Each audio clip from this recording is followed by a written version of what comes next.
Hello friends, আমি দীপিকা কিচেনে আপনাদের স্বাগত। আমি আবারও চলে এলাম একটা নতুন রেসিপি নিয়ে।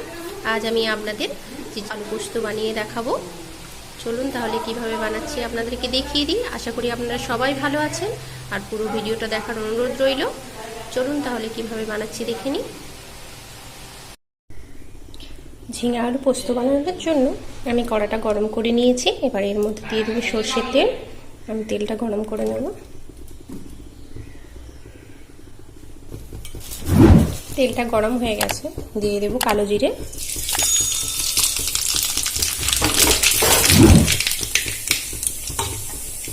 এবারে দিয়ে দেবো আলুগুলো ভালো করে ভেজে নেব।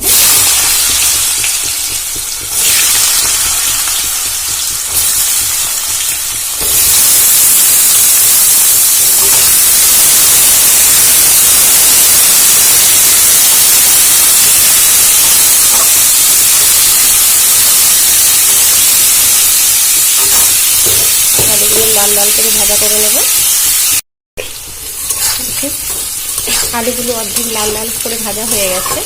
আমি এর সময় দিয়ে দেবো এর মধ্যে কুচানো টমেটোটা দিয়ে আবারও ভালো করে ভেজে নেব। আমি একটা টমেটো দিয়েছি আর দিয়ে দেবো 4টে কাঁচা লঙ্কা। আমি পোস্তের সাথেও কাঁচা লঙ্কাটা বেছে নিয়েছি। ভালো করে নাড়াচাড়া করে আর একটু ভেজে নেব।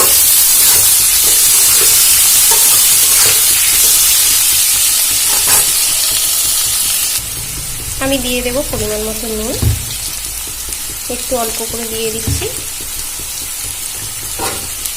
আমি নুনটা দিয়ে আবার একটু ভেজে নেব যাতে আলু জলটা বেরিয়ে যায় আর ভালো করে কষানো হয়ে যায়।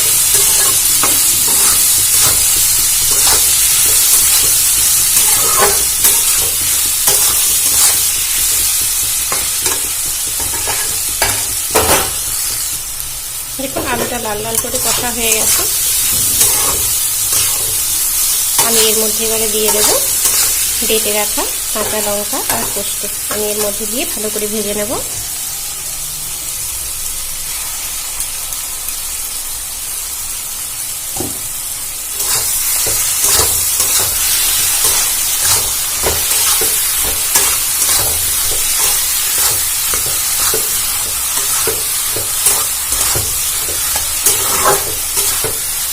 ভালো করে কষিয়ে নিতে হবে।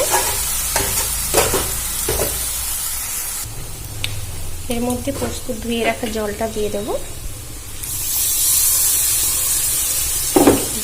দিয়ে দিয়েছি, এবার ভালো করে কষিয়ে দেবো।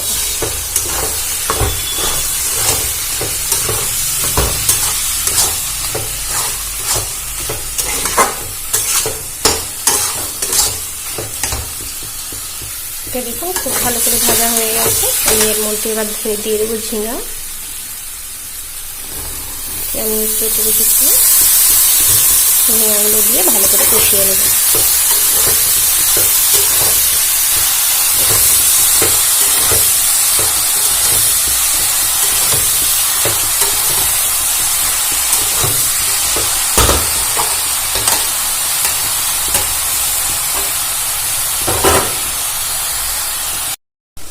ঝিঙাটা ভালো করে কষিয়ে নিতে হবে। দেখুন অল্প জল ছেড়ে এসছে। আমি এবার একটু নাড়াচাড়া করে ঢাকা দিয়ে দেবো। এতে খুব বেশি জল দিতে হয় না। আমি এটা ভালো করে নাড়াচাড়া করে নিয়েছি। এবার ঢাকা দিয়ে কিছুক্ষণ হতে দেবো। একটুক্ষণ পর আমি ঢাকাটা খুলে দেখে নিচ্ছি। এই যে দেখুন, এতে আমি দিয়ে দেবো পোস্তর আর একটু ধোয়া জলটা আছে, সেটা একটু অ্যাড করে দেবো। অল্প একটু দিলাম। এবার ঢাকা দিয়ে হতে দেবো, 2 মিনিট হতে দেবো। আপনারা মাঝে নুন মিষ্টিটা দেখে নেবেন। আমি ঢাকা দিয়ে একটুখানি হতে দেবো।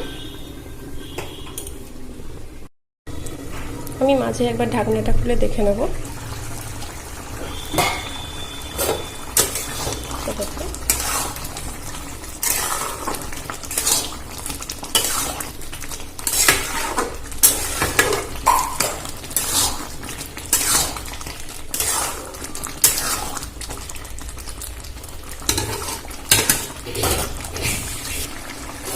আমি এটা আর একটু শুকোতে দেবো। আর আপনারা যদি একটু ঝোল ঝোল খেতে চান তাহলে এই অবস্থাতেই নামিয়ে নেবেন।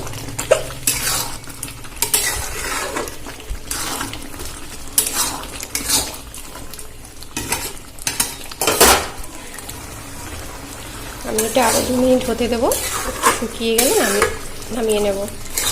আমার রেসিপিটা যদি আপনাদের ভালো লাগে প্লিজ একটা লাইক শেয়ার সাবস্ক্রাইব করে দেবেন, আর অবশ্যই কমেন্ট করে জানাবেন কেমন হলো। আমি একটু শুকনো শুকনো করে নেব। দেখুন প্রায় শুকনো শুকনো হয়ে এসছে, আমি এবার এটা নামিয়ে নেব।